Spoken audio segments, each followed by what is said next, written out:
Global community, what's the deal? What we on? Today I got another compilation of TikToks that's gonna change your reality, have you asking a couple more questions and getting rid of that indoctrination the system and trying to give us our whole life. So let's get to it. Drop them globes in the chat. If you here, it's for a reason. Hit that like button, sub up to the channel. Let's get to it. Global TV subscribe. Reopen the Strait of Hormuz. Well, we could, but it takes two to tango. We have to get people to take their billion-dollar ship and drive it up. If when Pepe has his big sugar ships coming around and they cost $1 billion, and we say, I think it's okay now, Pepe, take your ship, drive it through the Strait of Hormuz. He may say, let me wait a little while. Now, we are pounding that area, that coast, as you know, left side. We're pounding it, like really pounding it hard. And again, they may have no mindset. We hit every one of their mine drop. They call it the mine layers, right? The ships. They're pretty sophisticated ships. Every one of them is gone. But it only takes one. So it's a little unfair. You know, you win a war, but they have no right to be doing what they're doing. To me straight, what is the worst case scenario that you are predicting here? I'm predicting that this is going to get worse before it gets better. This is going to be a longer and costlier conflict than just about everybody expected. You have said that a prolonged closure of the Strait of Hormuz is a guaranteed global recession. Do you still stand by that? Look, yes, the world economy cannot grow without 20% of its energy supply, period. Rarely do we recognize history in the making, but is that what we are witnessing right now? We're sitting in the middle of an unprecedented time. Yes, we are experiencing, just as a factual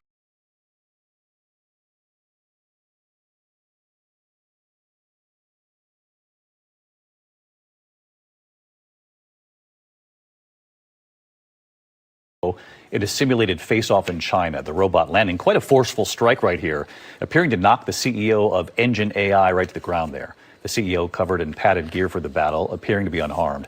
The company says the moment of man versus robot was about shutting down claims that other videos of this same humanoid robot and its capabilities were just CGI. I don't know if China has a different goal than America has with these robots, but ours were to help us do chores around the house and everyday activities and make labor easier. They're going to battle with theirs, unless they just showing off. What y'all think? Let me know. Spam it up. Finds that there are 4 important ages in brain development: ages 9, 32, 66, and 83. That second one, 32, that's when the frontal lobe finishes developing, not 25 like we all thought. So why does this matter? The frontal lobe controls decision-making, impulse control, long-term planning, and risk assessment, literally everything marketing exploits. We've been selling to 18 to 25-year-olds as adults for decades, calling them irresponsible for financial decisions, judging them for career uncertainty, and pushing adulting content at them. The science changed. Time for culture to catch up. The news is insane. According to a report from Daily Mail, a Tesla engineer was attacked by a Tesla robot during a, quote, brutal and bloody malfunction at the company's Giga Texas factory near Austin. Another report from the Daily Beast says, quote, a robot at Tesla allegedly attacks an engineer, stabbing its metal claws into his back and arm, leaving a trail of blood on the machinery, end quote. Now, of course, in true internet fashion, people have read those headlines and little bits and pieces of articles and jumped to the immediate conclusion that the robot being referenced in these articles is Tesla's humanoid robot known as Optimus. But that is not at all the case. Skynet hasn't taken over, not yet at least. Now, from my understanding, essentially what happened was back in 2021, a robotic assembly arm that's designed to just pick up and move aluminum parts, similar to the robots I'm showing in the video, similar to the robots every manufacturer uses, ended up malfunctioning and grabbing an engineer who was working on another robotic arm nearby, and it pinned him, causing an injury to his back and an open wound on his hand before someone else that worked there hit the emergency stop button. According to the full injury report, the engineer's injuries didn't even require him to take time off. The headlines would make you think he died. Another episode of You Will Own Nothing and Be Happy. Car companies have slowly been testing this idea for a while now, but we are starting to see it happen out in the open. Toyota has already rolled out vehicles where certain features are tied to a monthly subscription. Imagine buying a vehicle and then still having to pay for parts of it. Heated seats, subscription. Certain remote features, subscriptions. Even access to some of the service information, subscription. Here's the 5 subscriptions that the 2025 Toyota Camry has, because y'all want to know, and when I bought it exactly 1 year ago, I was shook too, and my free trials just expired. So number 1 is the Drive Connect, which, as you can see, now says subscribe. Every time I turn my car on, no matter what, it says subscribe now. So this is an AI service I can pay for. This is also if you want to use the built-in navigation. So unless you don't pay and you don't use CarPlay, you can't use anything. Also behind a paywall is the audio feature. Also, if you don't have CarPlay, you'll no longer be able to listen to music here. Not to mention, many automakers are fully testing full month-to-month programs where a single monthly fee covers vehicle insurance, maintenance, roadside assistance. Oh, and they're also going to have mileage limits for how much that you can drive. That will cost anywhere from $600 to $850. But don't forget that you are going to be living on a universal basic income. That is where it starts to get weird for me. Well, at what point in capitalism did we say in the system that, okay, we're just going to have them buy something, the things they used to own, we're going to keep charging them for it now? I don't know if anybody's going to be in agreement with this. We may see an influx of going old school cars like Cuba, refurbishing them. I don't know.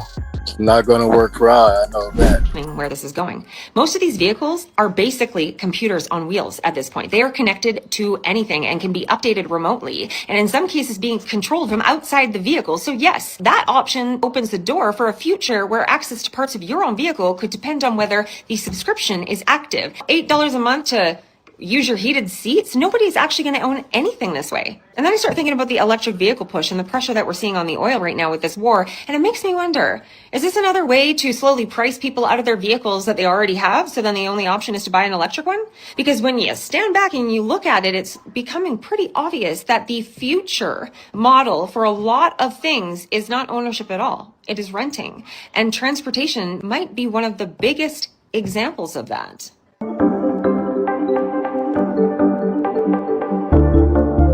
Our generation might be cooked. So we just got the financial data from Coachella, and a staggering 60% of tickets this year were bought on finance. And it gets worse, because low-key, it's not even just a $600 festival ticket. We're kind of financing everything right now. See, a few years ago, it was largely the big ticket items that cost thousands, like a TV, car, or computers. But in 2025, some of the companies that now offer buy now, pay later include DoorDash, Uber Eats, Shein, Target, and this one's crazy, even Chili's.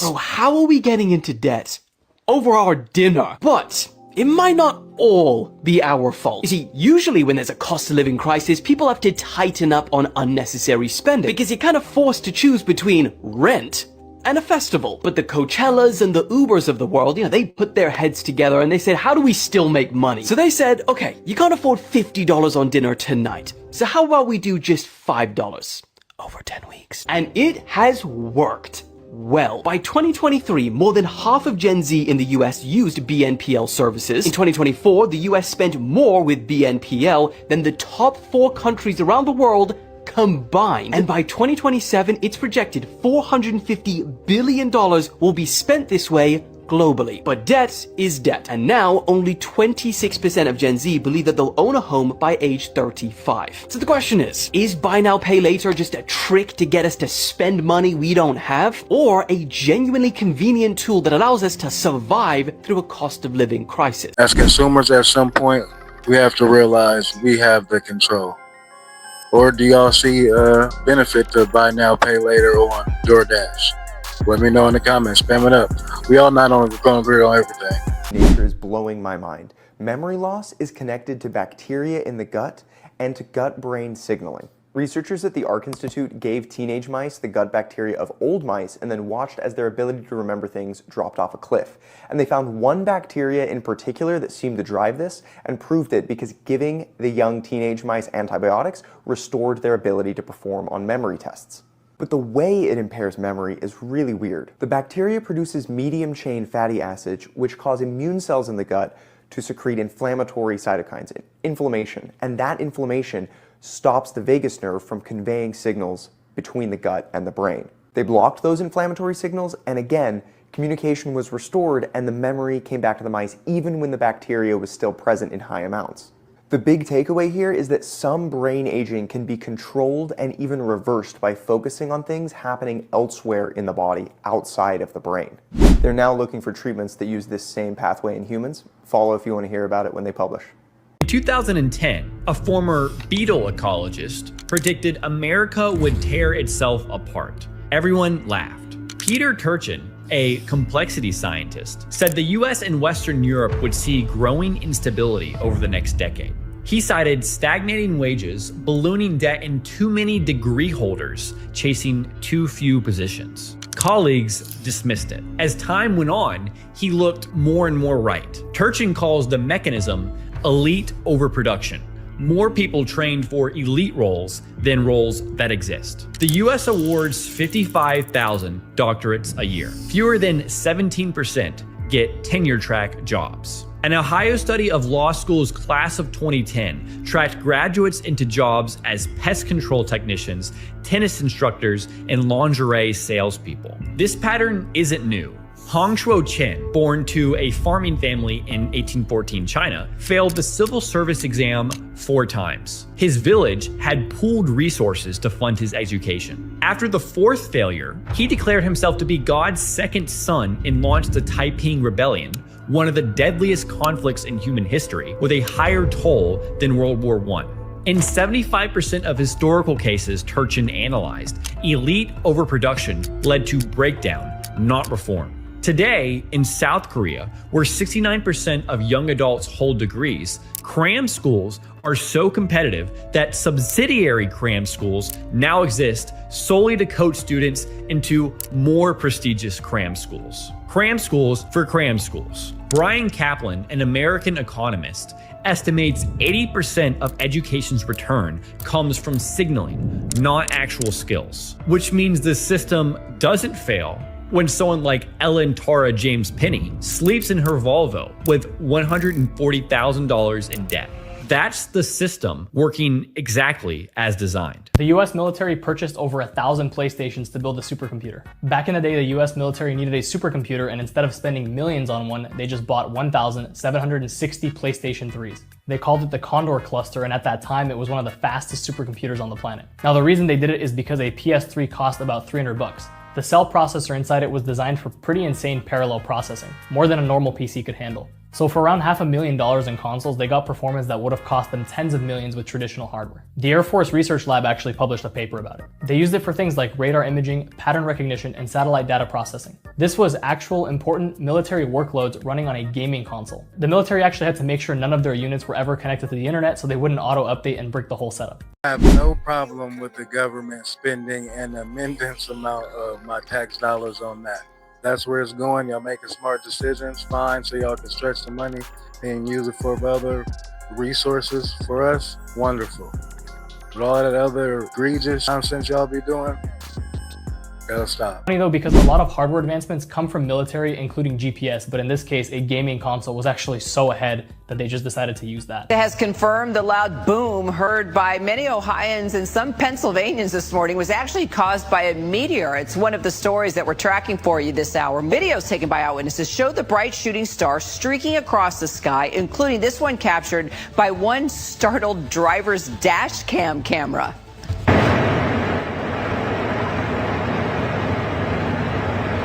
What the was that?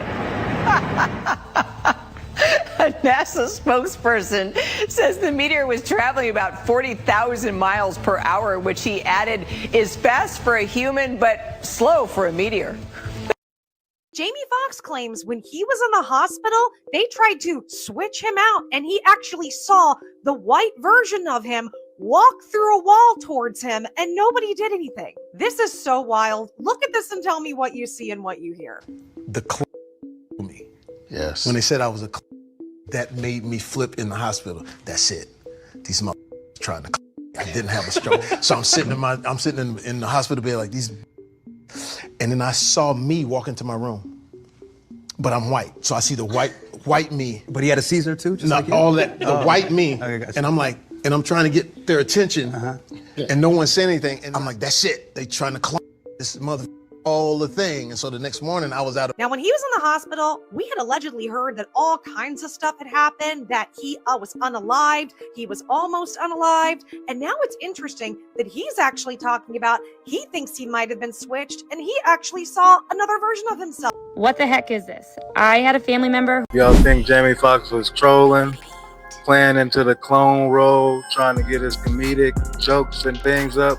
Or there was a dash of honesty in there? Let me know how y'all feel about it. Worked at the Prudential Center in Boston. This is the Museum of Science's live stream on the Boston Harbor. And I have no idea. You'll see it in a second.